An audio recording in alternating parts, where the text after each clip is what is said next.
Hello student, welcome to R S group of school. I am Nisha Bansal और आज हम पढ़ेंगे हिंदी का चैप्टर संधि।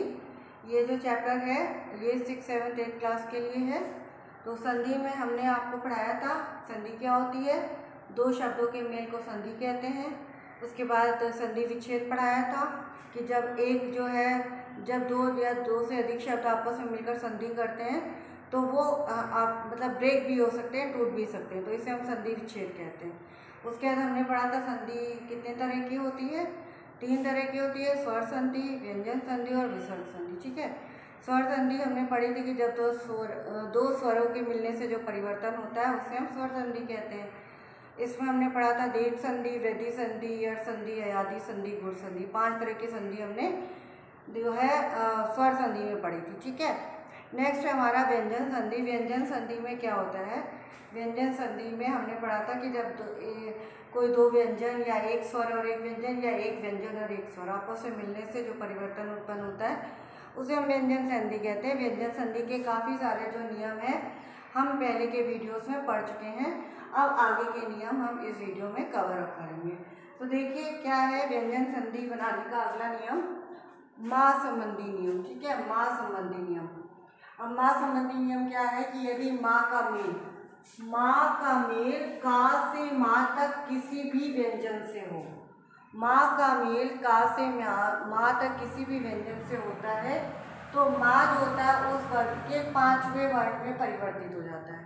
ठीक है, जो माँ का मेल अगर का से माँ तक किसी भी व्यंजन से होता है तो माँ जो होता है उस वर्ण के जो वो वर्ण होता है उस वर्ग के 5वें वर्ण में परिवर्तित हो जाता है। मान लीजिए कि माँ के बाद अगर का आता है तो वो ये 5वें में परिवर्तित हो जाएगा। ठीक है, 5वां क्या होता है, का अंगा।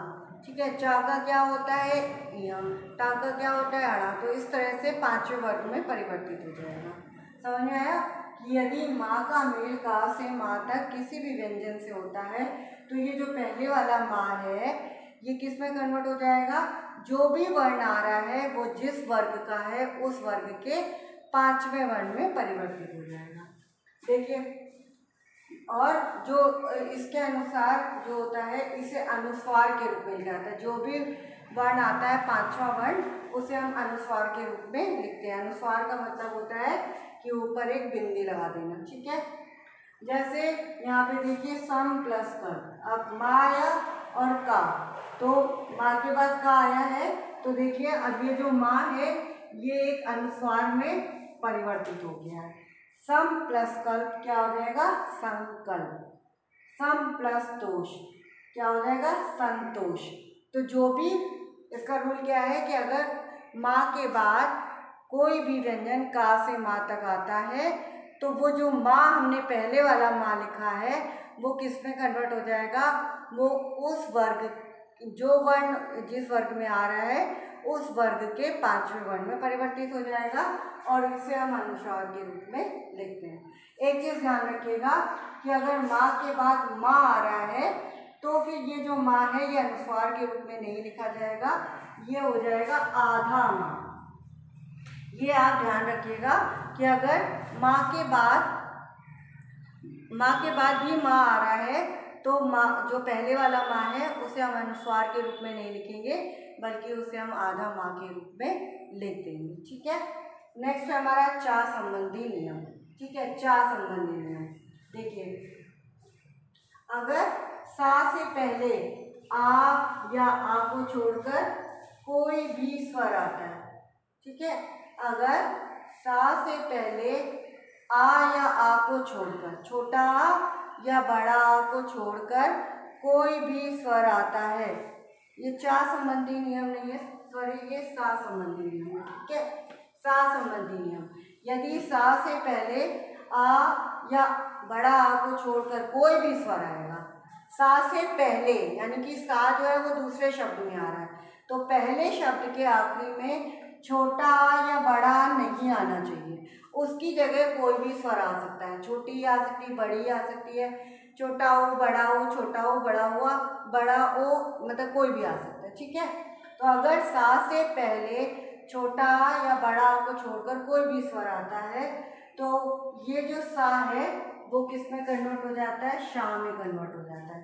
सा से जो है सरौता, शा से षटकोण में कन्वर्ट हो जाता है। कब होता है, अगर सा से पहले आ या आ, छोटा या बड़ा आ को छोड़कर कोई भी स्वर आएगा, छोटी बड़ी, छोटा हो बड़ा हो, ए ओ, तो जो सा है वो किस में कन्वर्ट हो जाता है, शा में। देखिए इसमें वी सा, अब ये सा है, इसके पहले क्या आया है, छोटी ई आई है, तो ये वाला जो सा है किस में कन्वर्ट हो जाएगा, शा में कन्वर्ट हो जाएगा। वी प्लस सा इज इक्वल टू विशाल। सु प्लस समा, अब ये सा है, इसके पहले क्या आया है, छोटा हो, तो हमने क्या बताया था कि छोटा या बड़ा उसको छोड़कर सा के पहले कोई भी स्वर आता है तो वो किस में कन्वर्ट हो जाता है, शा में। सु प्लस समा सुषमा। ठीक है, एक बार ये नियम और देख लीजिए कि यदि सा से पहले, सा दूसरे शब्द में आ रहा है, उसके पहले वाले शब्द में आखिरी में छोटा या बड़ा नहीं आना चाहिए, बाकी कोई भी स्वर आ रहा है तो जो सा होता है वो शा में बदल जाता है। हमारा व्यंजन संबंधी लास्ट नियम है ना संबंधी नियम। ना संबंधी नियम क्या है कि यदि री से ऋषि, रा या शा के बाद अगले शब्द में ना हो, ना, तो वो वा अड़ा हो जाता है, वा अड़ा हो जाता है, तो वो अड़ा में कन्वर्ट हो जाता है। मतलब अगर री से ऋषि आ रहा है या रा आ रहा है या शा, ठीक है, इसके बाद अगले शब्द में अगर ना आ रहा है तो क्या हो जाता है, ना अड़ा में परिवर्तित हो जाता है। ठीक है, जैसे राम प्लस आयन, तो ये हो जाएगा रामायण, ना का क्या कन्वर्ट हो गया, अड़ा। परि प्लस नाम, ना का क्या कन्वर्ट हो गया, अड़ा, परिणाम। तो ये नियम है कि यदि री से ऋषि के बाद, रा से रथ के बाद या शा के षटकोण के बाद अगले शब्द में ना हो, अगले शब्द में कोई भी ना हो, कहीं पे भी किसी भी प्लेस पे ना हो, तो वो अड़ा में कन्वर्ट हो जाता है। पहले शब्द में क्या क्या होना चाहिए, री से ऋषि, रा और शा, और दूसरे शब्द में ना आ रहा है, वो कहीं पे भी आ रहा है तो वो ना अड़ा में कन्वर्ट हो जाएगा। ये नहीं कि स्टार्टिंग में ही ना हो, ऐसा नहीं है। ना देखिए यहाँ पे आखिरी में आ रहा है तब भी वो अड़ा में कन्वर्ट हो रहा है, यहाँ पे ना लास्ट में आ रहा है तो भी वो अड़ा में कन्वर्ट हो रहा है। ठीक है, तो इस तरह से हमारा जो है व्यंजन संबंधी नियम कंप्लीट होता है। अगले वीडियो में हम जो है विसर्ग संबंधी नियम पढ़ेंगे। तब तक के लिए bye, have a nice day.